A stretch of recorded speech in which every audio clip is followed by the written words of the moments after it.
tey. li ñu gis ci 1er mai c'est signe de rupture.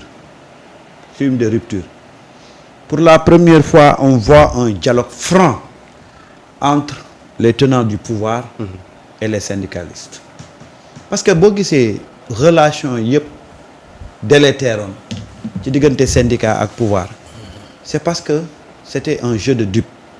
dañ doon naxante. kenn ku ne jàpp ni. mën ngaa jaar ci sa kaw morom jàll. mais tey boo xoolee à travers les déclarations il y a beaucoup de choses qui se dégagent en toile de fond.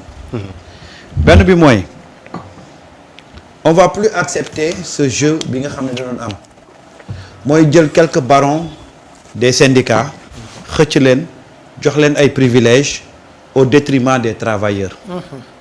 benn la. c'est-à-dire que léegi le gouvernement il traite avec les syndicats les patrons dans l'unique but satisfaire les intérêts des travailleurs.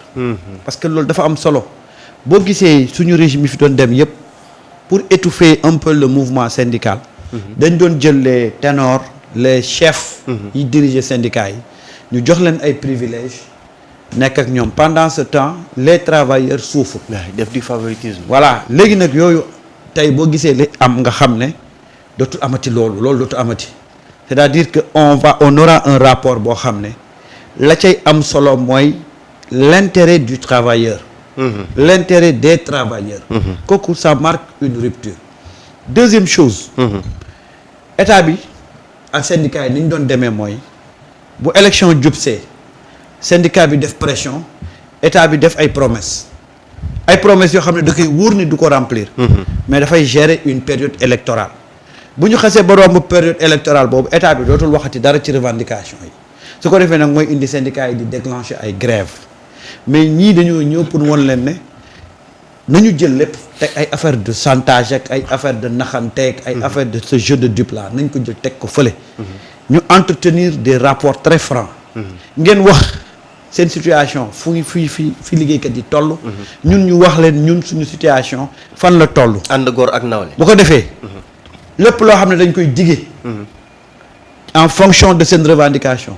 dafay nekk loo xam ne état bi mën na ko et puis ça va s'inscrire ci durée. bu ko defee kenn du naxante. te et puis nee na daf leen di associer ci yëf yi itam. mais gis nga. nee na nous serons une maison de verre et vous serez associés.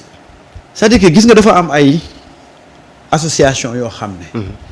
dafa bokk ci doxalinu état. mais malheureusement état da doon utiliser yooyu pour des besoins purement politiques loolu moo demoon ba dénaturer. le véritable rôle des syndicats et de certaines associations. mais syndicat boo ko dellooyee ca la nga xam ne moom mooy rôle am daf fi nekk pour défendre les intérêts des travailleurs. mais également pour participer au développement surtout de lépp lu jëm ci liggéey. syndicat dafa bokk ci loolu. mais malheureusement au cours de ces années là lan lañ gisoon c'était vraiment des syndicats orientés vers la chose politique. et c'est ça qui avait dénaturé un peu le rôle du syndicat ba nga xam ne même liggéeykat yu bëri donte affilié nañ ci ay syndicats mais sawaratuñu woon ci syndicat parce que gisuñu woon seen bopp ci syndicat la nekkoon seen préoccupation doon ñu ko woon teg sur la table léegi nag on est en train vraiment de renouer ce fil là. ce contrat de confiance là via le pacte social bi nga xam ne signé nañ ko tey. et je pense que s'il y a un langage franc qui se dégage entre les deux parties je pense que c'est parti pour être une collaboration non seulement stable. mais qui va durer lépp rek mooy nañu ànd ci dëgg. nañuy waxante dëgg. waaye bu kenn di jéem a jëriñoo moromam. pour des intérêts purement personnels.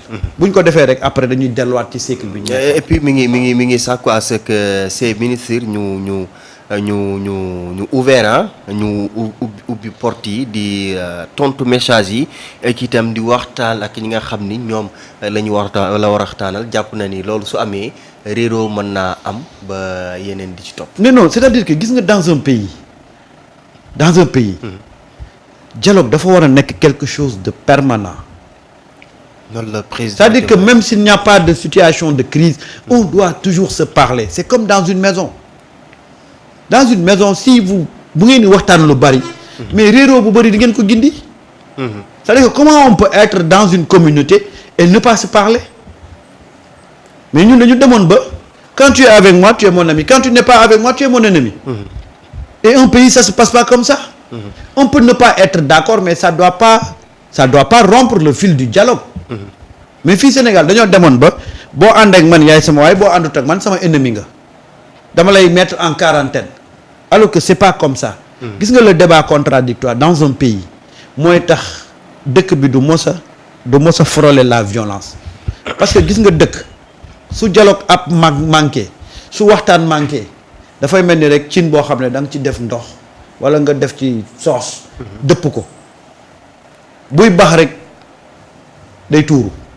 loolu mooy indi dëkk yi nga gis ne amul communication amul dialogue souvent bu peuple bi di exprimer wu rek c'est dans la rue et sous forme de violence moo tax on doit nouer ce dialogue là de façon permanente avec tous les secteurs bu ñu bàyyi ba crise am rek ñu ne dañuy dialoguer bu ñu bàyyi parce que yooyu mooy doon des ententes de façade on a l'impression que déggoo nañ fekk déggoowuñ ci dara parce que voilà on n'a pas l'habitude de dialoguer.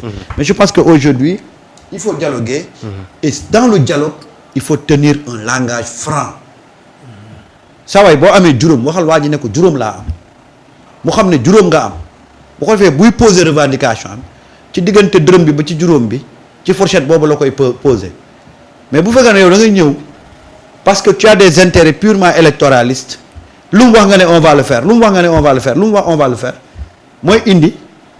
Guèye xaw ma ndax fàttaliku ko mais depuis man bi ma fàttalikoo 1er mai ba tey ci Sénégal. Les mêmes revendications sont posées sur la table. C'est clair. Tu as l'impression qu'on n'a jamais réglé ces revendications. Ouais. Toujours les mêmes revendications. ñooy dem ñooy dikkaat ah. ñooy dem ñooy dikkaat. D'accord te foofu Guèye parce que yenn ci syndicat yi rawatina soit ci enseignants yi wala ñeneen ak ñeneen tey.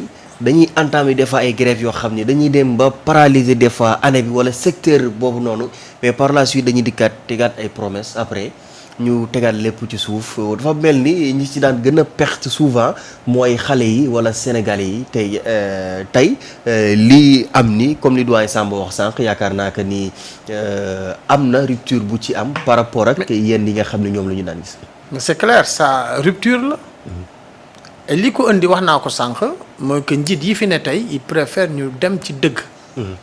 waxaat nit ñi dëgg. xam nga li fi amoon moo Samba ñëw na ci donc naxaate bi dafa bëri woon. et très souvent ñi jiite syndicats yi aussi seen partition duñ ko jouer réellement mais tey li nga gis tey mooy que état bi dëgg la indi teg ñu bëri ŋàññoon nañ pourquoi tey ñu indi dëgg boobu teg ko au vu et au su de tout le monde. Tout à fait. ñenn ñi dañ ne woon carrément mënoon nañ. rafetal nëbb affaire yi rek pour pouvoir gouverner et ñoom wax nañ ne carrément benn mandat buñ ko fiy def sax. mais Sénégal tegu ci raay tegu ci dëgg histoire mandat sonalu leen. xam nga ku la wax loolu nag su fekkee ne yaa ngi xalaat xam nga ne tey jii dëgg rek mooy wéy ci réew. syndicalisme dafa doon loo xam ne dafa doy waar. li tax mu doy waar mooy que yow da nga war a nekk trait d'union entre say travailleurs ak li nga xam ne mooy. ñi nga xam ne ñoo ŋànk réew mi. et loolu pour nga def ko il faut que quand même yow sa bopp esprit yi fi doon am nga jéem ko bàyyi. c'est-à-dire que revendication aussi dafay tegu dafay normé. revendication la moo tax revendication yi di ñëw la moo tax état bi doon def jeu de yo-yo parce que da ngay laaj loo xam ne mënul nekk. état bi aussi amul ngor ne la lii mënuma ko. li mu bëgg rek mooy régler ses propres comptes. par rapport à situation du moment. signé ne dinaa la defal li signé ay engagement tout en sachant que mënu ko. et loolu moo nekkoon le nœud gorgien. aujourd'hui qu'est-ce qui se passe c'est que nous jouons carte sur table. mu leer ci bopp ñëpp. et pacte social bi dafa bokk ci tey point de rupture yi am au Sénégal. gis nga tey am na ñoo xam ne agité wu nañ un peu pour un peu. saltel ou tilimal li nga xam ne am nañ ko tey mais lii rupture la. et tous les Sénégalais épris de justice et de paix bëgg seen réew war nañ ko saluer. c'est important quand aujourd'hui le gouvernement l'État du Sénégal ànd ak patronat ànd ak syndicat. pour teg benn pacte social pour ñun ñëpp ñu ànd ak dal ànd ak tey. mën a concentrer ci liggéeyu réew mi c'est à saluer. nekk lu am solo. Et je dis que encore une fois moi je félicite ces dirigeants nos dirigeants là il faut continuer dans ce sillage là bu ñu jubbantee réew mi jublu nag ci problème yi nga xam ne mooy cahier de doléances yi nga xam ne syndicats yi joxe nañ ko et boobu aussi même bu ñu koy def nañ koy liggéey mooy li ma wax rek il faut pas rompre communication bi il faut pas rompre dialogue bi tout à fait. jamono bu demee ba mu tane syndicats yi dañuy toogaat état bi ñu xool ci cahier de doléances yi en un temps te lan la ñu mën a jukki pour le grand bonheur des travailleurs parce que état bi fi ne travailleurs lay liggéeyal sénégalais lay liggéeyal donc je crois que warul am mbii coo mbaala bi naan